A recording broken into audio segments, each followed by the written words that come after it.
سڵاوتان لێبێ خۆشەویستان لە هەرکوێ گەنج جوانترین سڵاوتان لێبێ و چەپکە گوڵی ڕێز و خۆشەویستی منتان پێشکەش لە بەرنامەی بەفەڕ پێتان ئەگەمە و ئەڵلقەیەکی نوێی بەرنامەکەتان پێشکەشەکەم درود و سڵاو و میهرەبانی خواخوازم لە ڕۆژی هەینیدا بۆ گیانی پاکی پێغەمبەری پێشەوا و نوری چاومان لە باوک دڵسۆزتر و ئاوا هەڵگری بەرەو خواچوون و بەرەو خۆشبەختی و بەرەو بەهەشتچوون. بەهای مرۆڤ و مرۆڤ دۆستی لە ئیسلامدا تەوەری ئەمڕۆی بەرنامەکەمە بێ. بە درێژایی مێژوو ئاینەکان خوای گەورە کە پێغەمبەرانی بە ئاین و بە بەرنامە و بە پەیامێکەوە ناردبێ بۆ دەرکێشانی مرۆڤەکان بووە لە پەستی و لە زۆنگا و لە دواکەوتویی و لە هەڵدێران بەرەو سەرشانۆی ژیان و بەرەو خۆشبەختی و بەرەو ئاسوودەیی. ئەرکی تەواوی پێغەمبەران دروستکردن و داڕشتن و بنیادنان و ئاراستەکردن و دروستکردنی مرۆڤە سەرکەوتوو مرۆڤە ساغ و تەندروست و بێوەیەکان بووە و دوورخستنەوەیان لە هەر بەهایەکی نەشیاو کە بەرەو لە مرۆڤ بوونیان بخات. ئەوە تا ڕوبعی کوڕی عامر ڕەزا و ڕەحمەتی خوای لێبێ کاتێک کە بە نوێنەرایەتی عومەری کوڕی خەتاب دەچێتە لای ڕۆستەمی پاشای فارسەکان دەڵێ ئێمە هاتوین مرۆڤەکان لە بەندایەتی بەندەوە بۆ بەندایەتی خوا لە ستەم و نادادی ئاینەکانەوە بۆ دادپەروەری ئیسلام لە تەسک و تروسکی دنیاوە بۆ بەرفراوانی قیامەت دەرکێشین و ڕزگاریان بکەین. لە ئێستادا بەهۆی کاڵبوونەوەی بەهای ئاینی هیچ شتێک هێندەی مرۆڤ ئیهانەی پێناکرێ و سوکایەتی پێناکرێ و بەها و حرمەتی لەدەست نەداوە. لە سای سەرمایەداری و دیموکراسەتی ئەوروپاوە ئەوەی کە ڕۆژانە ئەیبینین سوکایەتی پێکرێ مرۆڤە و ژنە و مناڵە و تەواوی چین و توێژەکانی کۆمەڵگەیە و هەمویان چوونەتە خزمەتی کۆمەڵێ سەرمایەداری خوێنبژی بێڕەحمەوە کە دەبێ بۆ خزمەت و بەرژەوەندی ئەوان تێبکۆشن. بەڵام ئەوەی کە سەیرە و جێی سەرسوڕمان و گلەیی و ڕەخنە و قبوڵ نەکردنە ئەوەیە زۆر جار لێرە و لەوێ ئاین زۆر جار بە نەزانی دەبێتە هۆکاری بێبەهاکردنی مرۆڤ. ئاینێک کە خوا بفەرمێ لەقەد کەڕەمنا بەنی ئادەم بۆچی ئێستا نوێنەرەکانی ئاین لێرە و لەوێ زۆر جار ئیهانە بە ژنەکەن ئیهانە بە خەڵکێکی دەرەوە لە بازنەکەی خۆیان بکەن ئەگەرچی موسڵمانیش بن بەڵام تەنها لە گروپ و تاقمەکەیوان نەبن. وە قسەکەنی زیاتر لەسەرم پرسە گرنگە میوانداری زۆر بەڕێز مامۆستا هادی محەممەد زانای ئاینیم کرد. مامۆستایان زۆر بەخێر بێ و سپاس بۆ ئامادە بن. مامۆستا باس لە بەهای مرۆڤ بوون بکەین. بەهای مرۆڤ چیە لە ئیسلامدا؟ ئایا ئاینەکان تەنها بۆ ئەوە هاتوون کە خوای گەورە و ئاین و بەرنامەکانی ڕنگ پێ بدەنەوە یان ئامانجی سەرەکییان بریتی بۆ لە دروستکردنی مرۆڤێکی تەندروست مرۆڤێکی خاوەن حرمەت و عزەتی خۆی؟ بسم الله الرحمن الرحيم. الحمد لله رب العالمين والصلاة والسلام على خير خلقه محمد وآله وصحبه أجمعين. سرتا سپاس و دەستخۆشیم بۆ سازداری ئەم بەرنامەیە. لە ڕاستیە ئەگەر تەماشا بکەین لە ئیسلامی پیرۆزە مرۆڤ سنتەرە، یعنی مرۆڤ ئەوەیە کە چاوی لەسەر و کە هەرچی شتەکانی پەیامەکانی خوای پەروەردگارە کە ناردەتی بە پێغەمبەرانە بۆ مرۆڤی ناردووە بۆ ئینسانەکانی ناردووە بۆ دروستکردنی ئینسان وەکو تاک و دروستکردنی کۆمەڵگایەکی چۆن ئەڵێ پڕ لە بەختەوەری. بۆیە بەڕاستی ئەگەر تەماشا بکەین هەموو ئاینەکان و بە تایبەتیش ئاینی ئیسلامی پیرۆزەوە هەموو ئاینەکانی تریش بە هەموو کە هاتووە لە پێناوی خزمەتی مرۆڤایەتی هاتووە بۆ ئینسان هاتووە بۆ هاتووە کە ئینسان دروست بکە بۆ هاتووە کە ڕێز و شکۆی و بەهای ئینسان بەڕاستی بیجارێتەوە. هەروەکو جەنابەت باس کرد ئەگەر تەماشا بکەین لە سەردەمی پێش ئیسلامە چۆن ئینسان ئەچەوسێنرایەوە، چۆن ئینسان ئەکرا بە کۆیلە، چۆن خەڵکانێک بوون بە سەید مەجموعێک بوون بە مەسوود، خەڵکانێک بوون بە گەورە، خەڵکانێک بوون بە ژێردەستە. تەماشا کە ئیسلام هات یعنی بۆچی خەڵکانێکی فەقیر شوێنی کەوتن ئەو کاتە کە هێرەقل پرسی ئایا دەوڵەمەندەکان شوێنتانەکەون دەسەڵاتدارەکان یان هەژارەکان ئەو جابێنداوەتی هەژارەکان شوێنمانەکەون شوێن ئەم دینەکەن بۆ چونکە ئەزانەیە بەڕاستی بەهاو قیمەتی ئەم ئینسانە لەم دینایە ئەم دینەکە هاتووە بەهای بۆی جێڕێتەوە قیمەتی بۆی جێڕێتەوە ئازادیەکانی بۆی جێڕێتەوە لە چەوساوی ڕزگاریەکە یەکێکی وەکو بیلال کاتێک کە ئەچەوسێتەوە کاتێک کە دینێک دێت کە ئەم عەبد و بەندەیە هیچ ڕۆژان ئازادێکی بەخۆیەوە نەبینیوە هەمیشە لەژێر دەستەیە بووە کاتێک کە ئەم دینە دێت زۆر دڵی پێخۆش زۆر ئەگەشێتەوە بۆی کە هاتوتە ناو دینێکەوە کە ئەم دینە بەڕاستی بەهای بۆی جێڕاوەتەوە. بۆیە بەڕاستی دینەکان هاتون بۆ ئەوی کە بەها و شکۆی مرۆڤ بۆ مرۆڤ بگێڕنەوە. تەماشاکە کاتێکە ئافرەتان زیندە بە شاڵەکران لە کاتێکە پێشەوەی ئیسلام بێت هەندێک قەبیلەیان هەبوو کە ئافرەتیان بەلاوە زۆر خراپ وەکو لە قورئانیش ئاماژەی پێکراوە وإذا بشر أحدهم بالأنثى ظل وجهه مسودا وهو كظيم يتوارى من القوم أيدسه في التراب أم بالحاصل فرميت ك شرميان أكر لو بيان أو ثرا كستان بوا كستان هي يتوارى من القوم من سوء ما بشر به خويا شارد ولوي كأمش دي بيدرا وبي عيبو جاء بجيل واكردو به لا توبة رياض لنا جيلاوي ياكو هر لجر أرزا دفنك أو بيشارته لبرشاوي نمين بويا براسي كإسلام هاد ببيا وجنوا براسي آزادي كردن وبهاي بو جرانوا وقيمتي دانية وأو نرخي كإسلام دايبو كبو إنسان دانوا بي دانوا وتماشاك أخوي برقال بنص آيات ولقد كرمنا بني آدم وفضلناهم في البر والبحر ورزقناهم من الطيبات أخوي برقال كافرمي إما إنسان ما ريز دي قرتوا جا بني آدم باسك أخو يعني هرشي مزين دور يعني آدمي زادة إنسانة مروفة ناي مروفة إتر هر دينك وهر رقزك وهر بيرو باورك وهر يعني لهر عشيرة وشتيكا أول نخمن راوته بلكو أويك أم إنسان الرزي ليجيرا وخاي برقار خوي بنص هذا فرمي لقد كرمنا بني آدم وحملناهم في البر والبحر ورزقناهم من الطيبات وفضلناهم على كثير ممن خلقنا تفضيلا إيما رزما لمروف قرتو كوا تماشاكي يقري تماشا أين كان بكي يعني تماشا إسلامي في رزقي القرآن چەند جار ئەوە هاتووە کە ئینسان کە هەرچی لە بوونەوەرایە مسخرة بۆ إنسان وسخر لكم ما في السماوات وما في الأرض وسخر لكم الليل والنهار وسخر لكم الشمس والقمر ئیتر هەرچی هەیە بەڕاستی لە خزمەتی ئەم ئینسانەیە بۆ ئینسان ئازاد بێ بۆی ئینسان وەکو ئینسان و وەکو مرۆڤ بەڕاستی تەماشای بکرێت. زۆر باش مامۆستایەکێک لەو بەهایانەی کە ئاین بە مرۆڤی ڕەوا بینیوە بریتە لە مافی ئازادی ڕادەربڕین و هەڵبژاردننی بیر و باوەڕ. مامۆستا سەعیدی نورسی زانای گەورەی کوردە فەرمێ من دەتوانم بەبێ نان بژین بەس ناتوانم بەبێ ئازادی هەڵکەم و بمێنمەوە. ئاین تا چەند بەهای ئازادی بە مرۆڤ داوە. ئازادی بۆ نمونە لا ئیکراهە فی الدین هیچ کەسێ بە زۆر ناکرێتە نێوەم ئاینەوە هیچ کەسێ بە زۆر شایەتوانی پێ ناهێنرێ. ئازادی ڕادەربڕین هەر لە چەرخی پێغەمبەری خوا صلی الله علیه وسلم دەیان بۆچوون و دەیان هەڵوێست و وێستگەمان هەن کە سەحابە ڕاوێژی پێکراوە کە تەنانەت سەحابە ئەفەرمێ ئایا ئەمە وەحی ئاسمانیە یان بڕیاری خۆتە بە سەلەمە لە سوڵحی حودەیبیە کۆمەڵێشت بۆ پێغەمبەرەکەمان داهێن صلی الله علیه وسلم کە گەورەترین کەسی ئەم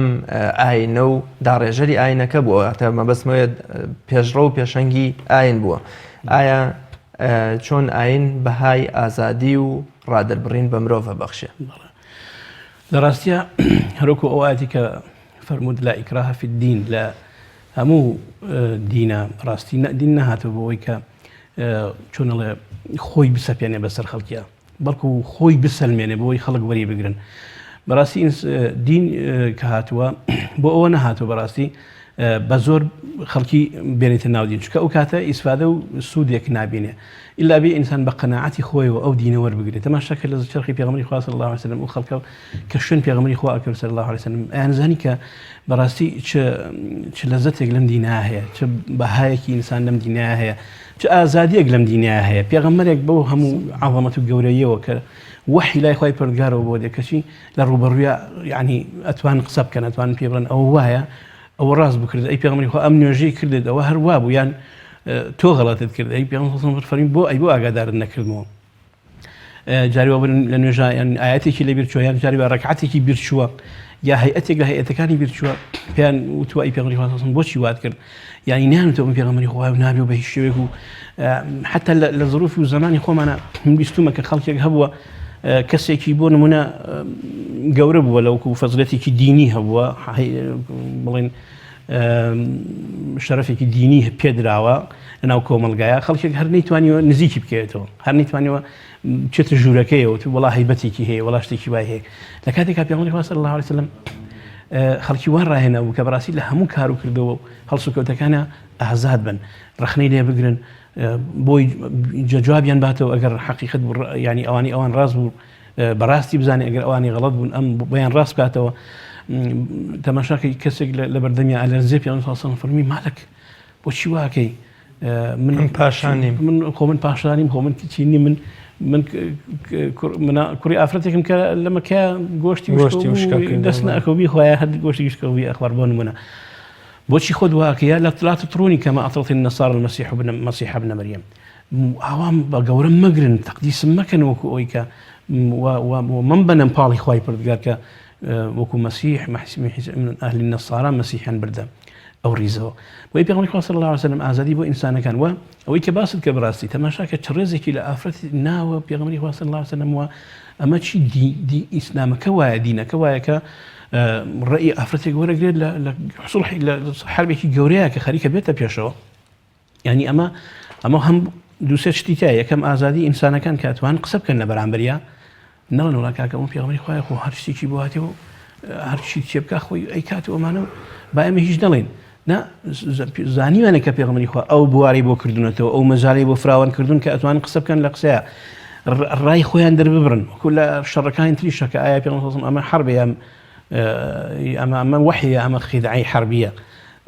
پێغەمبەری خوا صلی فەرمی وڵا ئەمە هەر ڕێی خۆم و مشر ئەو تا بۆی ڕاستەکەنەوە جا ئومو سەلەمە تەماشاکەی ئەڵێ پێغەمبەری خوا صلی تۆ خۆت سەرت تاشە ئەسحابی شوێن دکێ و بەگوێیەکە و ئیشەکە حەلەبێکەواتە ڕادەربڕین ئازادی ڕادەربین ئەگەر تەماشای مێژووی خلافەتی ئیسلامیش بکەین عومەری کوڕی خەتاب لەسەر مینبەرەوە کاتێک کە ئافرەتان با ئەوەندە لەوە ماریان زیاتر نەبێ ئافرەتێک هەڵەسێتەوە ئەڵێ تۆ مخالەفی قورئان کردووە دوای ئەڵێ ئەختە عومەر و ئەصابەت ئیمرأە عومەر غەڵەتی کرد بەڵام ئەو ئافرەتە ڕاستی کردەوە دەباش تەماشاکە لە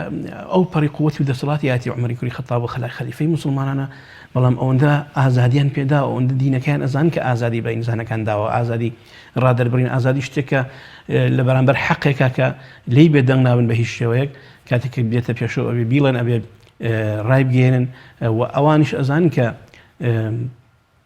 ئەو کەسانی کە بوون بە بڵێن سەرکاری و سەرکردیان لێیان وەرئەگرن و ئازادیان پێداون ئەوەندەی کە بتوان مەجاری مشورەت و ڕاوێژکاری هەبێت لە بینە بۆیە بەڕاستی ئەگەر تەماشای مێژووی ئیسلامیش بکەین ئەو ئازادی ڕادەربڕینە لە ناو موسڵمانانە خۆیان بۆ خۆیان وە لە غەیری موسڵمانیش لە مەدینەیە کاکە لە مەدینە خۆغەیری تائیفەی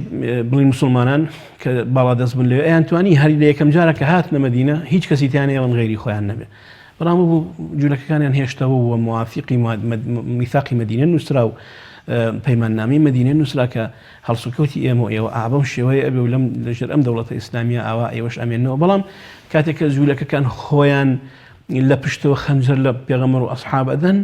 خیانەت ئەکەن بە وڵات و نیشتیمانیان ئەخری سەگەر لە وڵاتێکا بۆ منە چەند کەسێکی چەند نەوع بیرروباوەڕێکی تیابێت چەند نەوع ڕەگەزێکی تیابێت وەکو لە زۆر شوێنامە بڵێن تورک هەیە کورد هەیە فارسی عەرەب هەیە بەیەکەوە لە وڵاتێک لە شوێنێکە ئەژین ئەگەر هاتوو کۆمەڵێکیان لەوانە خیانەتیان لەم دەوڵەتە کرد کە هەر هەمویانە بەیەکەوە هەن ئەو کاتە بەڕاستی تۆ ناچار ئەبی معاملەی تریان لەگەڵا بکەی ئینا تا پێش ئەوە هەموو ئازادێکیان هەبوو هەموو چۆنەڵێ احترام و ڕێزێکی خۆیان هەبووە مافیان پارێزراو بووە بەڵام کاتێک کە دێتە سەر ئەو کە خۆیان خیانەتەکەن خۆیان وا ئەکەن کە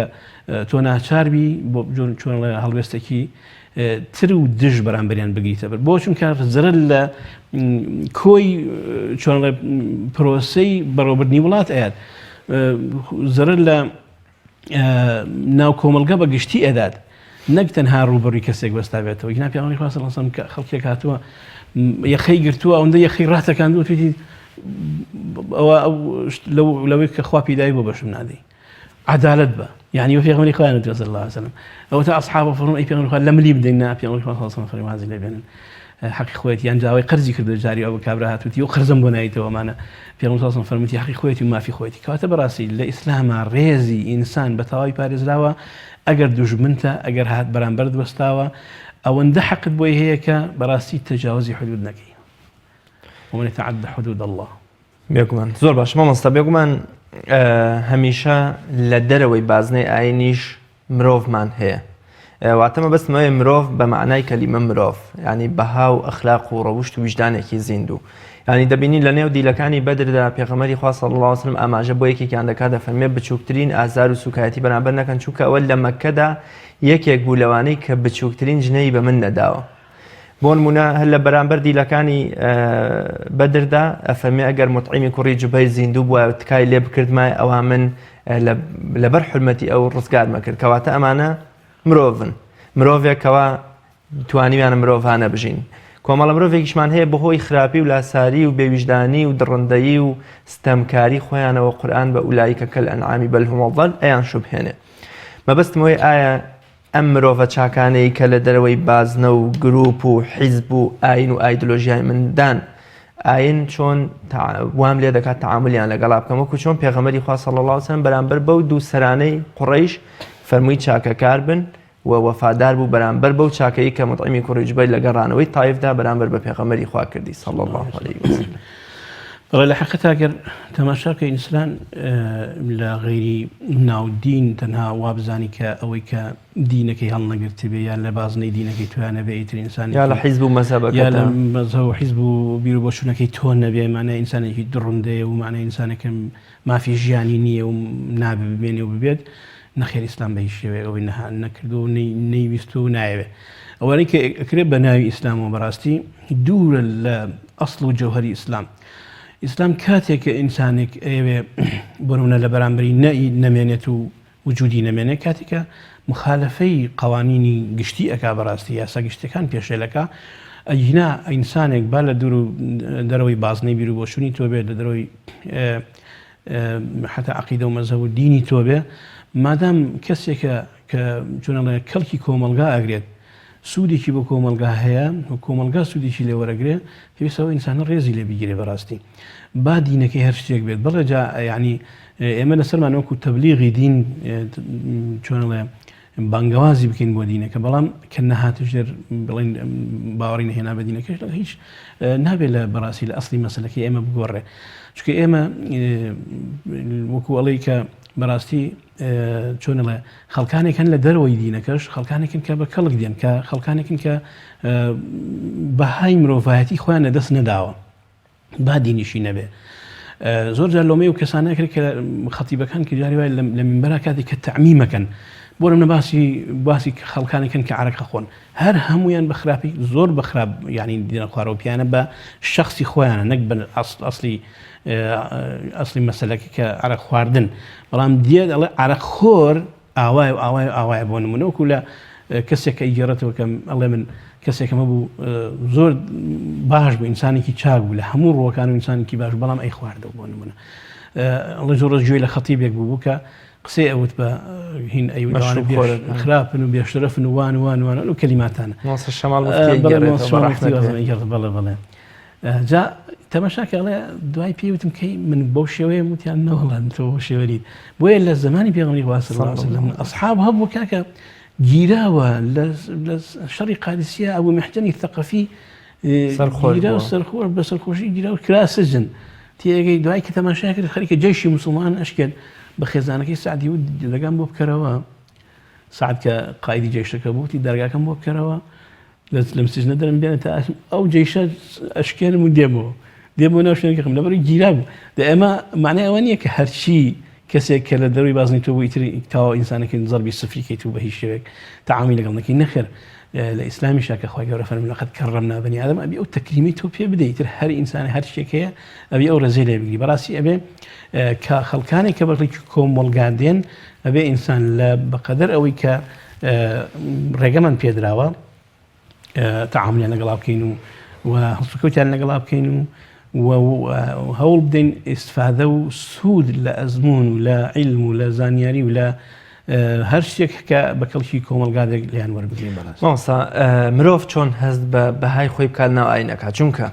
لە ئێستادا ڕێکخراوەکانی ژنان دەمیش ڕێکخراوەکانی ژنانەکەیتەوە، سیستەمی سەرمایەداریەکەیتەوە، عەلمانیە دەکەیتەوە، ڕژێمە تۆتالیتارەکانی ڕۆژهەڵاتی ناوەڕازەکەیتەوە، تەنانەت خەڵکێکی سادەی داماو کە بۆتە قوربانی نێرگە لە خانە و کافتریاکان یان بەهۆی کاریگەری زنجیرە دراماتورکیەکانەوە خێزانی هەڵوەشاوە خیا و خێزانی خیانتی لێکەن ڕێزی ناگرن، هێشتا هەر بەردەوامە لە دژایەتیکردنی ئاین لە کاتێکە ئاین بۆ ڕێخستنەوە و بنیادنان و وەکوەڵێت تونند و تۆڵکردنی خێزان و کۆمەڵگاتووە بەڵام مەبەستمەوەی ئەم مرۆڤە وەکو من و تۆ بەهای ئاینی بۆ دەرنەکەوتەوە یان نازانێت خۆی چ بەها و حرمەتێکی لە نێو ئایندا هەیە بۆیە نەهاتوتە نێو بازنەکەەوە لە دووریشەوە تیری ژەهراوی ئەگرێتە ئاینەکە مرۆڤ چۆن هەست بەم بەهایە بکە کە ئاین پێیداوە کاتێکە ئەم بەم جۆرە دژایەتی ئاینەکە پێی وایە ئاین دژیەتی بەڵام ئاین دڵسۆزیەتی ئەگەر کۆمەڵێ بەند و با و ئازادیشی لێزەوتکات تەنها لەبەر تەندروستی و حرمەت و شکۆی ئەوە ئەم مرۆڤە چۆن بەهای خۆی لە ئاینەکەدا بدۆزێتەوە لە ڕاستی ئەگەر تەماشای سیرەی پێغەمبەری خوا بکەین صلی الله علیه وسلم کاتێکە ئازار ئەدرا چی ئەکرد بەڕاستی یعنی ئاهات ئەوەی کە ئەوان کردویان بەرامبەری ئەمیش ئەیکردەوە ئەوەی کە پێغەمبەری خوا صلی الله علیه وسلم بەرز کردەوە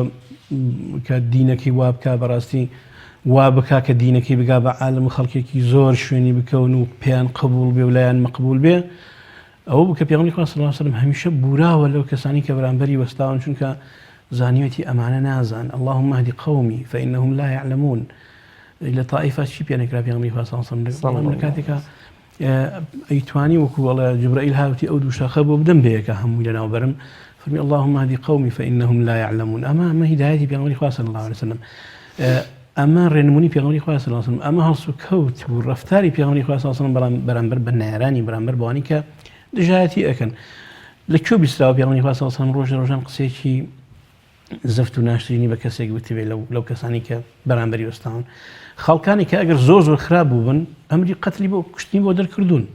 فەرمی ئەمانە بێ بکوژرێن ئەگەر دەستیش بگرێ بە کەعبەوە بۆ چونکە ئەمە ئیتر ئەو پەڕیەتی پێشترش ممکنە چۆن لەسەر زەنش کراوە هاتوو داوای لێبوردنی کرد و عەفو کراوە و دیسان جارێکی دەستی پێ کردێتەوە ئەمانە خەڵکانێکن کە بەڕاستی ئیتر ینی هیوای چاکەیان تا نابینرێت هیوای باشبوون و ئیسلاحیان تا نابینرێت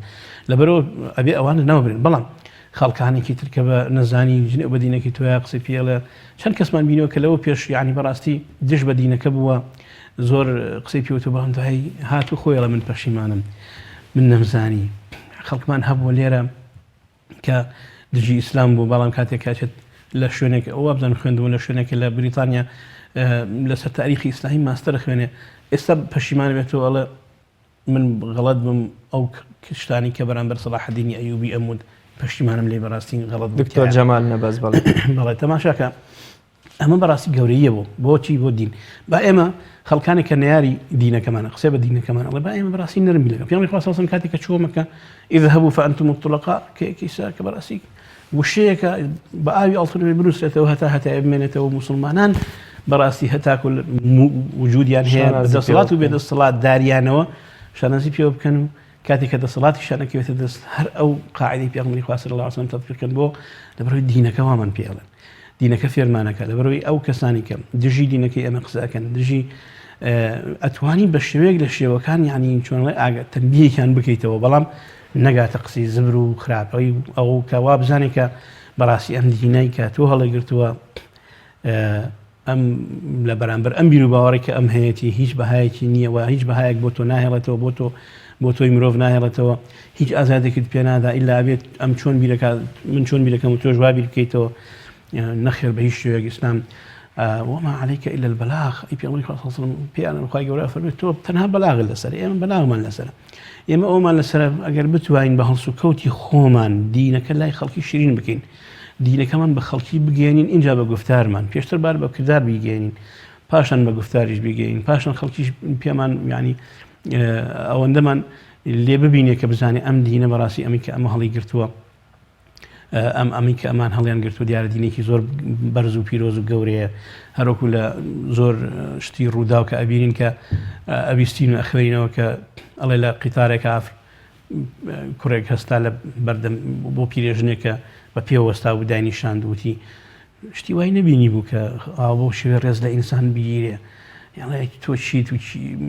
لەسەر چ دینێکی لە منی موسڵمانم و دینی ئیسلام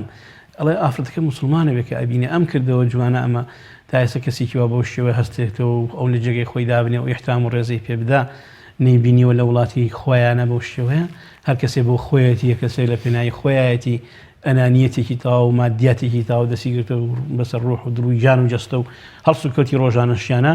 هەر کەسە بۆ خۆیەتی و لە پێناوی خۆیەتی بەڵام ئەمە تەماشاکەی ئیثارێکە لە بنای لەبەر ئەمە هەڵەسێت خۆی و پێوەسە و دانیشتنێ ئەمە بێتە مایەوەی کە ئەم ئافرەتە مسلمان بۆیە بەڕاستی ئێمە لە سەرمانە وەکو کردەوە بیسەلمین بە خەڵکی کە ئەم دینە دینی ڕەحمەتە، ئەم دینە دینی بەزەی و سۆزە، ئەم دینە دینی خۆشبەختیە بۆ ئینسانەکان و بۆ مرۆڤەکان و پاشان بە گفتاریشمان ئەوە پیشان بدەین کە ئەم ئیسلامە چەند بە سۆزە چەند بە زۆر باشە. ماوەسا بەهای مرۆڤ دۆستی لە ئێستادا یعنی بە جۆرێ لە جۆرەکان بەرەو کاڵبوونەوە چێت چونکە مرۆڤ ئەوەندە مەشغوڵە ئەوەندە سەرقاڵە لەوە چێت تەنها موچە و مەعاشەکەی تەنها بەشی خۆیەکە، خانوویەکی 100 مەتری هەیە لەوە چێت تەنها بەشی خۆیەکە. بەڵام خۆشببختی بۆ ئەو کەسانەی کە مرۆڤ دۆستن لە کۆمەڵگەیە. بۆ نمونە زۆر جار ئاساییە کە بۆ کاک ئەحمەدی مفتیزادە فەرمێ بۆ مناڵ خۆشیان بە حساب سۆزی کە خزمەتیان کەکەن دڵسۆزی. ئەگەر کۆمەڵگە بە چاوی مرۆڤ دۆستی و سەیری ئەوانی دیکە بکە ڕێز لە خاوەن پێداویستی تایبەت بگرێ، ئەمانە کە لە کاتێکا لەوەچە فەرزیش نەبێت لەسەر من بڕۆمی سراحەتی خۆم پشێوێنە بچم بۆ خەڵوەتگەی پیری بزەردەخەنەیە بەڕووی ئەو پیرانەدا بکەم یا دەستی نابینایەک پیرێ بگرم لەسەر شەقامی بیپەڕێنمەوە یا بۆ نمونە تەنانەت لە ئاژەڵەکانیشە خواردن بۆ ئاژەڵێ ڕۆ بکەم بۆ باڵندەکان یان بۆ شیر و خواردن بۆ پشیلێ بۆ سەگێگەر شتێکی دیکە. تا چەند مرۆڤ دۆستی لە ئیسلامدا گرنگی پێدراوە؟ بەڵێ لە تەماشای ئەگەر ئاەتی قورئانی پیرۆز بکەین ويؤثرون على أنفسهم ولو كان بهم خصاصة، تۆ زۆر جار محتاجی شتێکی بەڵام لەبەرەوەی کە خەڵکی تر ئەبینی لە خۆت محتاجترە تەماشاکی ئیثارەکەی لە خۆت یەگریتەوە بۆ ئەو. بۆیە بەڕاستی لە ئیسلامە مرۆڤ بە تایبەتی ئەوانی کە خاوەنی پێداویستی تایبەتی خەڵکانێکی تر بەحاصل کە پێویستن بە هەر جۆرێک لە جۆری خزمەتکردن هەیە ئەبێ ئینسان بەڕاستی ئینسانی مسلمان بە هەموو شێوەیەک دینەکەی وای فێر کرد و وای ڕاهێناوەکە لە خزمەتیان نابێت. ینی عمری کوری خەتاب تەماشاکەی ڕەزا ڕەحمەتی خوای لێ بێ کە پیرێک ئەبینێک لە مەدینە سوالەکە لێ پرسێ بۆ سوالەکەی تۆشی دەڵێ من جوولەکەم ئەوەی کە لەسرم دانرا و جزیەی ماهانە ساڵانە کە بینم ناتوان بینم بۆیە ئەنووسێت بۆ بەیتولمال کە بە هیچ شێوەیەک جارێتر ئەمر دەرەکە کە ئەم کەسانە نەک دانوەربگیرێ بێ یارمەتیان بدرێ و پارەیان بدرێتەوە بێ معیشەتیان بۆ دەستەبەر بکرێن. بۆیە بەڕاستی چۆنەڵێ بەهای مرۆڤ کە لە ئیسلامە خۆی ئەدۆزێتەوە ئەوەیە کە ئیسلام ڕێزی لە هەموو کەس ناوە و هەموو کەسێک هەر کەسێک هەر پێداویستێکی هەبێ وان با مسلمان و هیچ لە دینەکەی توێشانە بێت تۆ لەسەرتە بەڕاستی چۆنڵی بەدەمیەوە بچیت و احتیاجەکانی بۆ دەفعکەی چونکە تۆ شتێکەکەی لە پێناوی خوای گەورە ئەوەش کە ئیکەیشی لە پێناوی خۆیە خزمەتە بە مرۆڤایەتی ئیتر مرۆڤەکە هەر کەسێک هەیە ئێمە لەسەرمانە کە بەڕاستی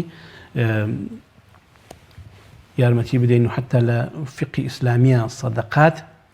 لە غەیری زەکات هەر ئەوش خلافێکی تا هەیە تا حدێک بەڵام سەدەقات کە دانراوە ئەڵێ ئەگەر سەدەقەت کرد ئەگەر غەیری ینی کافر و بێباوەڕیش بوو زانیت پێویستی ئەبێ بیدەیتی لە پارە و مسڵ سامانی مسلمان هی خۆت ئەبێ بیدەیتێ و بیر لەوە نەکەیتەوە کە ئەم کەسە لە دینەکەی تۆیان نییە مسلمان نییە نوێژ ناکە یان شتێک لەو بابەتەن مەدەم ئینسانم پێویستێتی بەڕاستی ئەبێت و احتیاجەکانی بۆ دەفعکەیت و با مسلمانیش نەبێت بۆیە بەڕاستی ئەو ڕێزەی تەواو لە ئینسان دراوە لە چۆن لەوەکو خۆ دەڵێ بەهای مرۆڤ بوون بەڕاستی هەر لە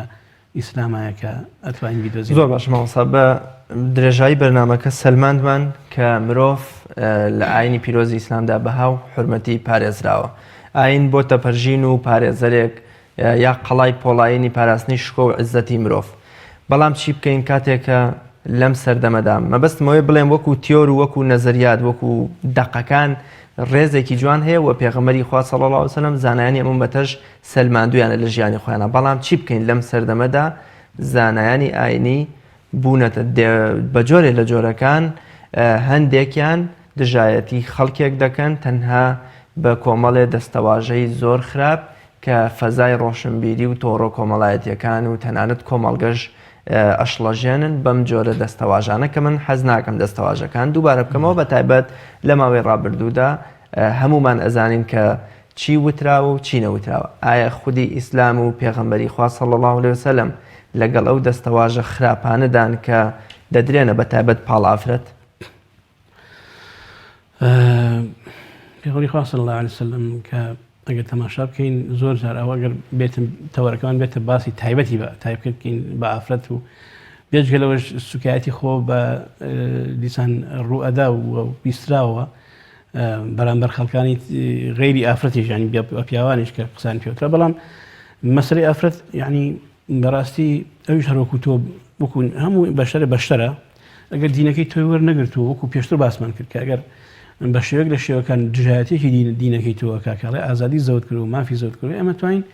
تەنها ئەوە نیە بڵێن یعنی چۆنڵێ تەنبیهێکی بکەین وەکو پێشتر بتوان ئاگاداری بکەین و کە ئەمەی تۆی لەسەری وان نییە بەو شێوەی کە تۆ تێگەیشتی بۆ من ئافرەتێک دێڵە حیجاب فەرز نییە پێش ئیسلامی شەر هەبوو کەوێتە سەر بەڵێ ڕغبەتی خەڵکەکە وە شێوە ژیانی ئەو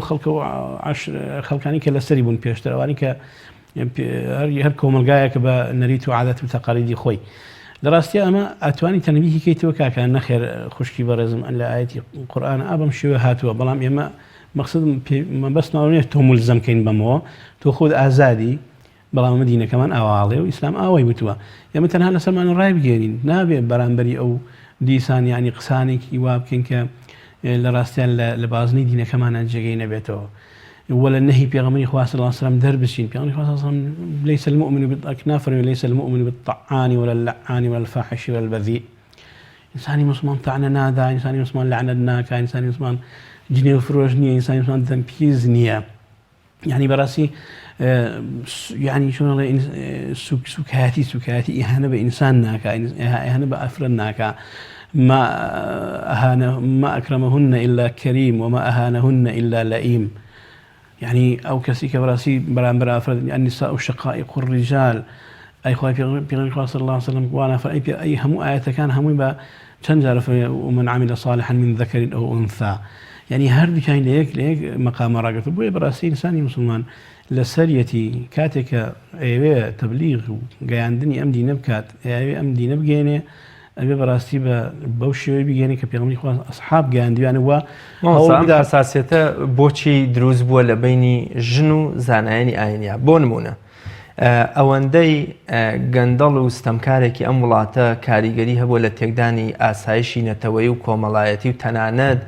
کارکردن بۆ ناشرینکردنی ئاینی پیرۆزی ئیسلام و تەنانەت ئێستا دەگوترێت دەسەڵاتدار ئەوەندەی بەرژەوەندی و پارەپیاکردنی لە هێنانی مادە هۆشبەرەکان دەزەکەوێت ئەوەندە لە تەنکەرەنەوتەکانە دەستی ناکەوێت بۆچی زانای ئاینی لە دادپەروەری کۆمەڵایەتی و عەدالەتی ئیجتیماعی یا بۆ نمونە نەهێشتنی جیاوازە جینایەتەکانە ئەوەندە بێدەنگن بۆچی تەنها سەریان کردوتە مەسەلەی ئافرەت ینی بەبەستمەوەی ئایا ئافرەتێکی سفور مێردەکەی بشوبهێنی بەوەی کە ئەو دەستەواژە ناشینەی بدێتە پاڵ یان بۆ نە کچە گۆرانی بێژێ لەسەر شەقام گۆرانیەک بڵێ تۆ دەستەواژەیەکی دیکەی بەرامبەر بڵێ یا بۆ نمونە بە ژنێک بڵێ دایناسۆڕ و دوایش پێی بڵێ ناشرینە بۆیە من سەیدەکەم چونکە نەزەری لێ نایە ئەم ژنانە مەترسیان بۆ سەر ئاین و کۆمەڵگە و دادپەروەری و ئاسایشی کۆمەڵایەتی هەیە یا ئەو بەرپرسانەی کە شەو و ڕۆژ وەکو زەرو چوونەتە خوێن و کانزا و نەوت و دەرامەتی ئەم وڵاتەوە بۆچی زانای ئاینی ئێمە دەست بۆ ئەم مەسەلەیە دەبا بەڵام ئەرکە سەرەکیەکەی لەبیر کردووە بەڵێ جا بۆچی وایە ئەوە کەوێتە سەر شخصیەتی ئەو ئینسانە خۆی یەگینا خۆی الله دائما عقلي جورا مشغولة بشتي جورا عقلي بچوكيش مشغولة بشتي بچوكه وبراسي يعني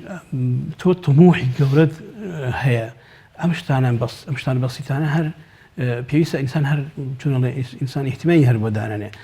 تو رجايش جورد لبر بيبري لبر دركو دالك هر ديت سري اگر بدركو دالي دابني ابي هر اوران بنديتو بيش و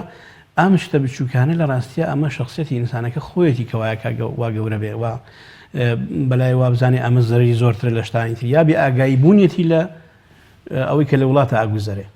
یا بێ ئاگایی بوونیەتی لەوە یا گوێپێنەدانێتی یا بەڕاستی ئەوەیە کە ئەڵێ من ناتوانم بەرامبەری ئەوە بوەستم بەڵام ئەتوان بەرامبەریان بوەستم لە کاتێکە بەڕاستی ئەمە نەخێر وەکو جەنابەت فەرمووت کە خەتەریاتی زۆر کەمترە لەوەی کە ئاوا سامانی وڵات بەهەدەرە برێ و ئاوا بیر و هۆشی خەڵکو و گەنجەکانمان بەڕاستی لە ناوەبرێ بە هۆی ئەو مرۆڤ ئازادە جلوبەرگی بۆ ئەوە قیامەتی خۆی قبر و وەکۆ لە قیامەتی خۆی بەڵام هیچ کاتێ ئاین نافەرمێ دەسەڵاتدار ئازادە لەوەی کە چی بێ خۆی خۆشە بۆ ینی بیکاو بە ئارەزووی خۆی کەواتە ئەرکی ئێمەیە بەڵێ بیستڵبێت ئەوەی حقیقەتە کاتێک کە دەسەڵاتدارێک شتێکە کات ئەبێت دەستی بگری نێڵی بیکات چونکە ئەمە کۆی کۆمەلگا زەڕی لێکە هەموو کۆمەلگا پێوەی چۆن زەردمەند دەبێت بەڵام کەسێک ئافرەتێک هەر کەسێکات بۆ منە ئافرەتێک لە ئافرەتەنە کە شتێکەکە حیجابێک ناکە یان شتێکی گۆرانیەک لە شوێنێکە ئەگەر زەرێکیشی هەبێ پێمانی زەرەکەی بۆ شێوە گەورە بێ ئەوە گەورە بکە بەڵام مامۆستا بۆچی زانایەکی کردووە گوناهێکی کردووە توانی ئاگاداری کەی ئەگەر کراوە ئیلا بۆچی زانایانی ئاینی دیکە هەڵوێست وەرناگرن کاتێک کە کەسایەتیەک بە ناوی ئاینەوە لە ژێر پەردەی ئایندا بە جلوبەرگی ئاینی بە عەمامە و بە مێزەر و بە ڕیشێکەوە دژایەتی ئافرەتەکە بۆچی لە بەرامبەردا کۆمەڵێ زانای دیکە نایەن بەرگری لە ئافرەت بکەنمان مەبەستمەوەی تۆ بۆچی بێدەنگی هەڵەبژێری لە بەرامبەرەوەی کە خۆش تەزانی مامۆستا ئاینیەکەی دیکە هەڵەی وتووە و ئاین لەگەڵ ئەو هەڵەوتنەی ئەوان نییە بەڵێ وەڵام جا پێم وایە هەر کەس لە پێگەی خۆیەوە لەوانەیە مەسەلەکەی بە شێوەک لە شێوەکان باس کردبێ یان دژایەتی بخۆی بۆ دەربڕی بێ بۆ بەتایبەتیش لە وڵاتی خۆشمانەوە ئەوزانم ئەوەی کە پێوتری یەکێتی زانایانی ئاینی ئەوانیش هەر هەڵوێستیان هەبوو ئەو کەسانیان محاسبە کردووە کە ئەو جۆرە قسانیان کردووە بە ناوی دینەوە چکە بەڕاستی زەرەر لە دینەکە لەکەیە بۆ دینەکە کە دینێک بۆ تنوتیژ و زبریە خەڵکی بیبینێ لە کاتێکە ئیسلاماتەوە ڕەحمەتە و کاتێک ئافرەتێکی غڵەتیەکە یان بە شێوێک لە شێوەکان هەڵسوکەوتێکی تۆ نابێت بۆ شێو هەڵسوکەوتی لەگەڵا بکە کە لەسەر ئەسڵی دینەکە بکەوێت لەسەر دینەکە بکەوێت